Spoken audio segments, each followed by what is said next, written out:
नमस्कार। एग्रीमीटर में आप सभी का स्वागत है। मैं हूं विपुल सिंह और आज के एग्रीमीटर में हम बात करने जा रहे हैं ग्वार को लेकर के। जी हां, ग्वार को लेकर के हम पहले भी समय समय पर आपको अपडेट देते रहे हैं।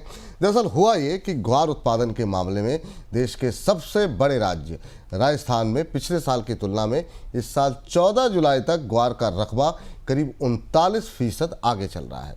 ऐसे में ग्वार सीड और ग्वार गम कीमतों में आगे तेजी रहेगी इनके, या फिर यहाँ से दबाव देखने को मिल सकता है।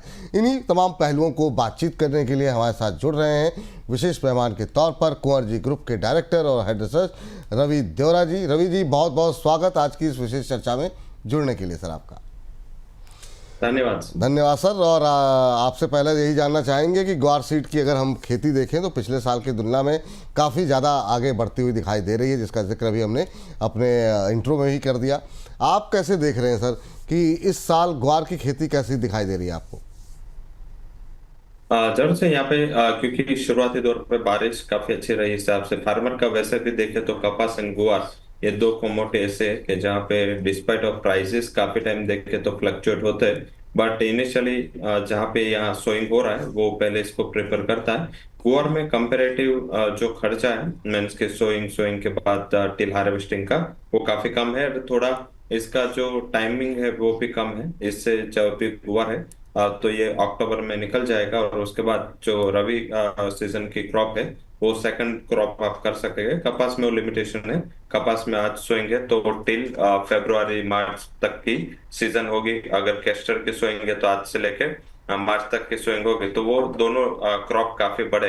एंड रवि क्रॉप में इस हिसाब से पानी बरसा है, जिस हिसाब से एक्सपेक्टेशन आईएमडी का है तो शायद खरीफ में मींस के अगर ज्यादा बारिश हुई तो भी प्रॉब्लम होगा, बट रवि सीजन काफी अच्छे होगी। इस हिसाब से फार्मर ने अभी गुआर की सोइंग की और ज्यादा बारिश में गुआर को इतना ज्यादा प्रॉब्लम नहीं आता। एंड इसमें लास्ट फेज में अगर बारिश ज्यादा हो जाते तो प्रॉब्लम आता है, बट करंट फेज पे अभी जिस हिसाब से बारिश का रुझान है फार्मर्स का यहाँ पे मींस के अच्छा रुझान रहा है। साथ में राजस्थान में जो पल्सेस के प्राइसेस अगर ऊपर होते या मींस के अदर ऑयल सीड के प्राइसेस अगर ऊपर होते तो शायद डाइवर्जन ऑफ क्रॉप होता, बट अभी इस हिसाब से देखें तो सारे कमोडिटीज के प्राइसेस बॉटम पे लोअर लेवल पे, तो इस हिसाब से जो फार्मर का यहाँ पे प्रतिशत है वो गुआर पे ज्यादा है। एंड इसमें कॉस्ट भी कम लगती है, काफी कम कॉस्ट, 2500 से 3000 से ज्यादा इसकी कॉस्ट नहीं होती और उसका जो प्राइस है वो 5000 के ऊपर अभी भी स्टेबल है।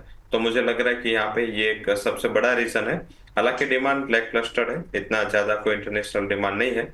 और एक मींस के चाइनीज गम है वो ऑलवेज यहाँ पे एक अल्टरनेट के हिसाब से कारोबार हो रहा है, तो प्राइसेस जब जब बढ़ते हैं तो अल्टरनेट डिमांड पूरी चाइनीज केमिकल एंड गम पे ऊपर जो ऑयल प्रोड्यूसर है उसकी शिफ्ट हो जाती है। बट जो फूड में जो कंटेंट चाहे, फूड में जो प्रिजर्वेटिव चाहिए या फूड में जो कंटेंट चाहे तो वो लोग गुआर ही यूज करते हैं। तो इस हिसाब से एक स्टेबल डिमांड है, ना तो बहुत हाई डिमांड है, बट मुझे लग रहा है कि ये सोइंग के नंबर है अगर कंटिन्यू रहता है एंड इसी हिसाब से अगर रुझान यहाँ पे रहता है तो प्राइसेस में गिरावट जरूर से देखनी चाहिए। तो मेरा सवाल भी अगला यही था कि अभी शॉर्ट टर्म की अगर बात करें तो प्राइस आउटलुक कैसे देख रहे हैं आप दोनों का, ग्वार सीड और ग्वार गम में अगर ट्रेड करना हो तो अभी प्राइस आउटलुक पे को लेकर के क्या प्रेडिक्शन है आपकी? जब से ये लगातार दूसरा साल है कि 300-400 पॉइंट में गुआर सीड एंड 1000 पॉइंट में गुआर गम ने पूरा 2023 में ये लेवल ये रेंज कंसोलिडेशन चालू हुआ था। 2025 के एंड पे आ चुके यही रेंज है। गुआर सीड है वो 5000 से लेके 5500 एंड गुआर गम है वो 9000 से लेके 10000। तो मुझे लग रहा है कि ब्रॉडर यही रेंज में प्राइसेस हो गए।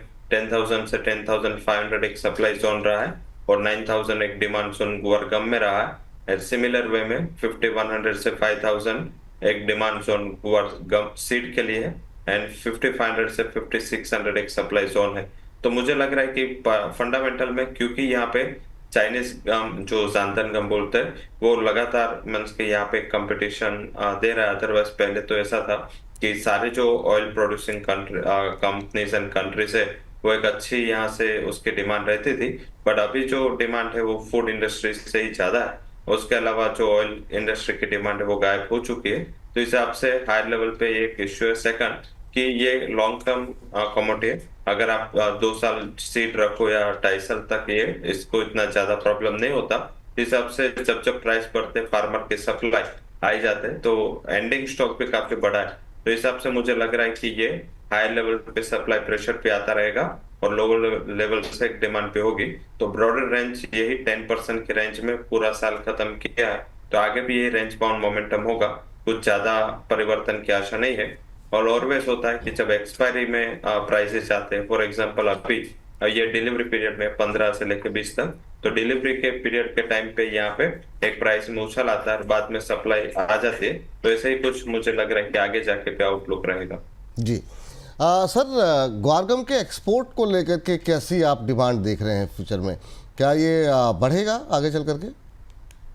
मुझे इतना ज्यादा उत्साह नहीं दिख रहा है। पर्टिकुलर इंडस्ट्री को भी काफी टाइम से उसका डविश आउटलुक ही रहा है। जो मैंने आगे भी हाईलाइट की कि जो ऑयल एक्सपोर्टिंग कंपनीज है एंड कंट्रीज है, जो गल्फ है, यूएस कंपनीज है, उसकी ओर से लगातार जो फोकस है वो यहाँ पे कम हो रहा है। एंड पर्टिकुलर जो ओपेक नेशंस है, जो ऑयल प्रोड्यूसर नेशंस है, उसका जो सारा डिमांड का मंस के गुआर गम का डिमांड है, धीरे धीरे वो लोग चाइनीज गम के ऊपर अपना डिमांड है वो शिफ्ट कर रहे हैं, क्योंकि प्राइसेस काफी नीचे। अगर मिल्स के क्रूड के प्राइसेस $90 के करीब रहते, तो वो लोग भी यहाँ पे एफर्ट कर पाते, क्योंकि चाइनीज सांदन गम है वो कंपेरेटिव गुआर गम से काफी सस्ता है। तो इस हिसाब से वहां लोगों का फोकस है। इस हिसाब से अभी यूएस से जो डिमांड है वो भी फूड इंडस्ट्री की है, चाइना की जो डिमांड है वो भी फूड इंडस्ट्री की है। तो मुझे लग रहा है कि फूड इंडस्ट्री की डिमांड बनी रहेगी। पेंट इंडस्ट्री भी अभी ज्यादातर केमिकल का ही यूज करती है, यहाँ पे भी डिमांड धीरे धीरे कमजोर है। तो और मुझे लग रहा है कि एक्सपोर्ट में बहुत अपॉर्चुनिटी नहीं दिख रही है। एंड आई थिंक जो भी डिमांड होगी वो domestic and global food industry से ही यहाँ पे रहेगी। अदरवाइज देखे तो मुझे लग रहा है कि कंसोलिडेशन होगा। एंड एक्सपोर्ट जो लास्ट ईयर का था उसमें भी गिरावट थे, और लगातार ये 6-7th ईयर है जहाँ पे एक्सपोर्ट में लगातार गिरावट है। प्रोडक्शन भी कम हो रहा है, बट एक्सपोर्ट भी इतना ही साउथवर्ड डायरेक्शन में चल रहा है। अब सर आखिरी सवाल पे आते हैं, और वो ये कि तमाम हमारे दर्शक आपसे जाते जाते ट्रेडिंग स्ट्रेटजी ज़रूर समझना चाहेंगे, तो आपकी टॉप एग्री कमोडिटीज़ को की ट्रेडिंग कॉस्ट कौन सी है सर? पहले तो गुआर से ही मैंने रिकमेंडेशन दिया है। गुआर सीड में सेल के रिकमेंडेशन रहेगी। 5380 के करीब अगस्त फ्यूचर को सेल करना है। स्टॉप लॉस लगा है अराउंड 5440 एंड टारगेट 5260 तक आ सकता है। सेकंड रिकमेंडेशन टर्मरिक पे रहेगी। यहाँ भी सोइंग लगातार बढ़ने की आशा है एंड पर्टिकुलर डिमांड साइडवेज है, तो टर्मरिक में भी बिकवाली करे 13300 के करीब। 12340 का टारगेट है, 13580 के स्टॉप लॉस के साथ यहाँ पे आप बिकवाली कर सकते हैं। चलिए, तो ये तो बात निकल कर क्या आई यहाँ पर टर्मरिक को लेकर के। और कोई ट्रेडिंग कॉल है सर आपकी? नहीं, ये दो कॉल। जी, दो कॉल ठीक है। एक खरीदारी, एक बिकवाली। टर्मरिक का स्क्रीन पर है, 13300 के आसपास बेचने की सलाह यहाँ पर दी जा रही है। 12940 का लक्ष्य देखने को मिल सकता है। स्टॉप लॉस का अवश्य ध्यान रखें, 13580 के स्टॉप लॉस के साथ यहाँ पर सेल करने की सलाह है।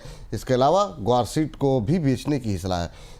तो 5380 पर जो है सेल करें। अगस्त फ्यूचर सेल करने की सलाह है। नीचे की तरफ आपको 5260 तक के टारगेट देखने को मिल सकते हैं। एक स्टॉप लॉस सजेस्ट किया गया है 5440, उसको अवश्य रूप से फॉलो करें। सर बहुत बहुत शुक्रिया, धन्यवाद आज की इस चर्चा में जुड़ करके ग्वार सीड को लेकर के डिटेल में बातचीत करने के लिए। कोई डिस्क्लोजर आपकी तरफ से? जरूर से आपने पहले तो गुआर सीड का आपको बाइंग लगा था, हमने लास्ट सेशन में ही बाइंग दिया था। वो मिस हो गया सर। जी सर, जी 5150 से हमने बाई दिया था और काफी अच्छी रैली आ चुकी है एंड मींस के वहां पे टारगेट अचीव हो चुके हैं। अभी मुझे लग रहा है कि यहाँ पे थोड़ा कॉन्ट्रा जाना एडवाइजेबल है। एंड आई थिंक जो भी हमने कॉमोडिटीज में पर्टिकुलर गुआर एंड स्पाइसेस कॉम्प्लेक्स में बात की, वहां पे मेरी कोई फिजिकल पोर्शन नहीं है, बट हमारी कंपनी क्योंकि import export and warehousing में एक बड़ी कंपनी है, इस हिसाब से फिजिकल पोर्शन हो सकते हैं, बट फ्यूचर में मेरे या कंपनी की कोई पोर्शन नहीं है। कोई भी ट्रेड करने के पहले, क्योंकि कमोडिटी थोड़ी वोलेटाइल है, तो इसमें थोड़ा फिजिकल या मींस के न्यूज का इम्पैक्ट ज्यादा होता है, तो स्टॉप लॉस जरूर से लगाए। स्टॉप लॉस के बिना काम ना करें। और शो में बुलाने के लिए काफी धन्यवाद। बहुत बहुत शुक्रिया, बहुत बहुत धन्यवाद आज की इस विशेष चर्चा में जुड़ने के लिए और तमाम विषयों पर अपनी राय बेबाक तरीके से रखने के लिए। बहुत बहुत धन्यवाद आपका।